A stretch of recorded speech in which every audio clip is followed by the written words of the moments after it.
Hey guys, what is up and welcome back to my channel. My name is Shannon. If you have not been here before, welcome. If you have been here before, welcome back. You guys know what is up with that. I am a lover of makeup or a makeup addict, whatever you would like to call me. I cover everything here on my channel from drugstore all up to luxury. So if that's something you think you would enjoy, make sure you do hit the subscribe button, hit the bell notification, of course. That'll help you keep up to date with my videos. And if you do enjoy my content or after watching this video, make sure you do give me a thumbs up. It really does help my channel out, even if you think it doesn't. But yeah, guys, today we're going to be talking about beauty purchase habits that I would like to change in 2021. So essentially talking about some not great habits that I have and probably you guys have as well that I would like to make a change that I really need to change. So I'm going to be talking about 5. If you guys are curious and hearing about them, then just keep watching. Okay, so the first kind of change I would like to make in regards to making beauty purchases is only spending what money I actually have in my bank account. I think this is probably the most important, not only for me, but for any of you guys watching. And this is because I think a lot of times, especially for me being on YouTube or in the beauty community, or even like makeup artists or just people that are really into makeup, it's sometimes hard to stop yourself from buying a product even if you don't have the money. We all pretty much have some form of credit, whether it be a credit card, a line of credit, or sometimes we'll use a credit card with payment services, that which you can kind of like break payments out, like Zezzle, Afterpay, Clara, I think is in the US, PayBright here in Canada. There's all kinds of those services where you can kind of break things up into like 4 payments. Not that I think they're bad if you know you're going to be able to pay them, but I think if you get into a habit of using them, sometimes you can end up owing a lot on those services. And with the state of the way the world is with the pandemic, you never kind of know if your job is safe or your situation. So I think for the time being, and just in general, it's better to only buy what you can buy with the money that you earn. If that's not a lot, then that's not a lot. Maybe you need to save up for a purchase, but it's better than falling into a lot of debt just for a makeup purchase. And it's probably a product you don't really need.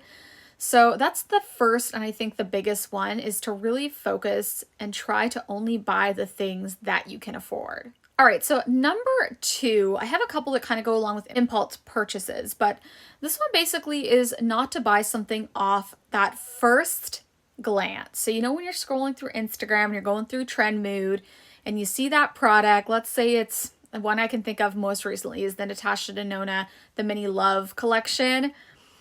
Not looking at that product, seeing available now, or even limited edition, and jumping over and purchasing everything just off that first glance of that product. Because I know I fall into that habit a lot. It's not a great habit. I need to stop doing it. You really have to take a minute and be like, do I actually need to buy this? I swear if you take like a couple of days, you'll probably end up not purchasing any of the products. Or you might just purchase one of the products that you actually really need instead of the whole collection. Because I know I personally was on the website, I had everything in my cart, but it was $20 shipping to Canada, which stopped me. But I thought about it, which is scary because I shouldn't really have bought that collection and paid the $20 shipping, especially when it's coming to Sephora, I think in a couple days, if it hasn't come already. And I would get free shipping because I'm a Rouge member. So it makes no sense sometimes to just hop on something because it says available now or limited edition. Just give yourself a few days and I think you'll find out if you actually really want or need the product. Okay, so this one again goes along with impulses. So this one is a little different though. So I know at the moment a lot of us are feeling, especially like I said, due to the pandemic, a lot of us are feeling, we're stuck at home, we're feeling maybe a little low, not at our best. Kind of shit, to be honest. Not a ton has changed in my life, but I still have those days where I get a bit stressed or lonely, or I just feel a bit sad in general, or I may just have a bad day with the baby. Those are the hardest days for me not to make an impulse purchase. And that's something I personally, I don't know if you guys do that, but it's something personally I want to change, because sometimes I'll make a purchase because I know I have no mail coming, and I love to get packages in the mail. It's exciting. It's something new. And I know that sounds crazy, but I think a lot of us do that. It's just something new, something exciting in our lives to open. And it's really awesome if it's something you love. And for me, that's makeup. But it is a change that I want to make. I don't want to do that as much, if not at all anymore, if I can kind of stop myself from doing that. So when I'm at a low point, not going online and saying, you know, you feel bad, maybe this is going to make you feel better. Or like, you feel bad, I deserve this because I had a hard day. That's not a great choice. It's not really healthy. And I know a lot of us fall into that. And online shopping is a big thing right now for all of us. I think we have all fallen into that.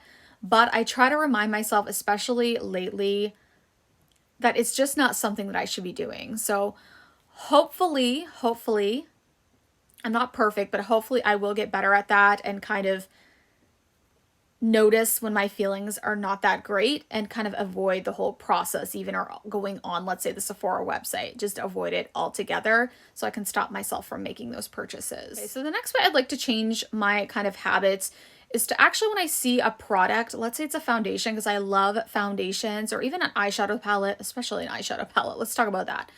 I have tons of eyeshadow palettes right now that I have rebuilt into my collection. Honestly, I haven't even got through using half of them. So therefore, I probably should not buy any more. So basically what I'm saying is to actually shop your stash. There's a lot of videos like this, or just to actually go through your collection when you see a new release, organize it and be like, you know what? I actually have 20 foundations. Why do I need to add this to my rotation?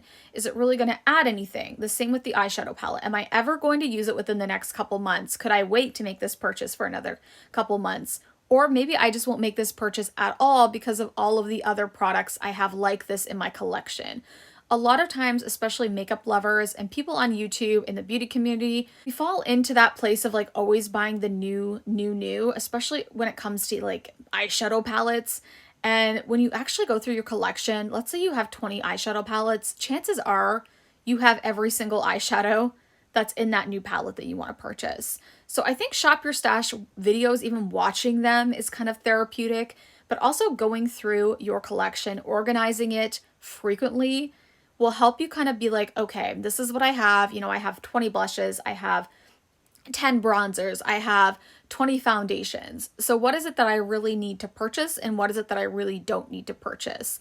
So I think going through your collection definitely helps, and it will help me in preventing myself from making purchases for products I don't need. Okay, so the last one I'm going to talk about is a little weird. This is kind of geared towards brands specifically and their brand website and my experience on their website. So one thing I do want to change is purchasing from brands' websites that I don't really trust, or I don't feel like they give me great customer service, the shipping's crap, all those kind of things. Specifically like in relation to shipping and just my experience on their website, especially if they are a luxury brand.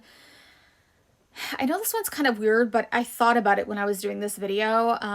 The brand though that I'm really thinking about is Pat McGrath. I never have a good experience on their website. I find it crashes when I'm trying to make a purchase sometimes if it's really busy, which I'm sorry, they're a big brand. They sell a lot of really like high-end products. I expect it to be like Charlotte Tilbury. If you ever have shopped on Charlotte Tilbury's site, it's phenomenal. I can make a purchase and have that product sometimes the next day or within 4 days to me here in Canada. Half the time it's free, over $50. I think almost always got free shipping from her. A lot of times she has deals with express shipping. You don't have to pay for it. And a lot of times you get free product. I never get any of those things from the Pat McGrath website. Her shipping usually takes about a week for me to even get a notification to 2 weeks. My products generally take 1 to 2 months to arrive to me, which is insane. And if you do happen to have an issue with your palette, God forbid, I had one broke, it took over a month to get a replacement. To me, that's poor customer service. It took them a long time to answer me. It was a lot of back and forth. I just never have that great of an experience with them, and they're kind of a brand I don't want to support unless it's on like a different website. So I'll go on Sephora and purchase something from them. That's kind of a beauty purchase habit that I want to change.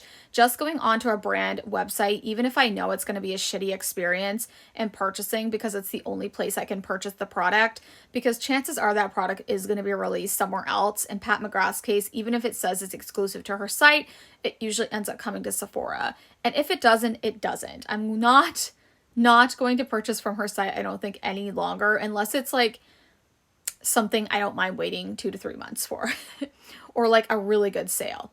Sometimes I will purchase for a sale, but I am trying to avoid any brands like that. There are other brands like that out there, but I'm mentioning them specifically because I've had the most problems with them in 2020. I don't want to support a brand and their website if they can't step things up for their customers, because we're the ones that are kind of keeping you going and paying those high price tags. And I kind of fall into that thing where I often will just purchase a product if it's only available on the website, even if I know I'm going to hate the experience, and I'm not going to do that anymore. And I know that's a weird one, but I wanted to throw it in there because it is something that I thought about when I was actually thinking about this video, and I wrote it down. I wrote out like all of my 5 things that were kind of like important to me in changing this year. Yeah, that's all the 5 things that I kind of want to change up in my purchasing habits this year when it comes to makeup. Okay guys, so that is actually going to do it for this video. It was a quick one, like it wasn't too long, very chatty, but I don't know, I wanted to kind of do something different and not just do a normal makeup video, I guess, but still talk about beauty because I am all about beauty. That's just my thing. If you've been subscribed here for a while, it's pretty much what I like to talk about. Have I had that piece of hair sticking up this whole time? I probably have. But yeah, I hope you enjoyed it. If you did, like I said at the beginning of the video, I really appreciate it if you do interact with me, even in the comments. Let me know what you think. What are some changes in your beauty purchases you would like to make in 2021? Hopefully I said 2021 at the beginning of the video. I actually filmed this entire video once and I didn't like it, so I ended up deleting it and refilming it. So here we are. My son actually woke up and it was just so fragmented. I was like, I cannot edit and post this. So I redid the whole thing. Hope you liked it, but I love you guys so much. And thanks for watching. I will see you next time. Bye guys.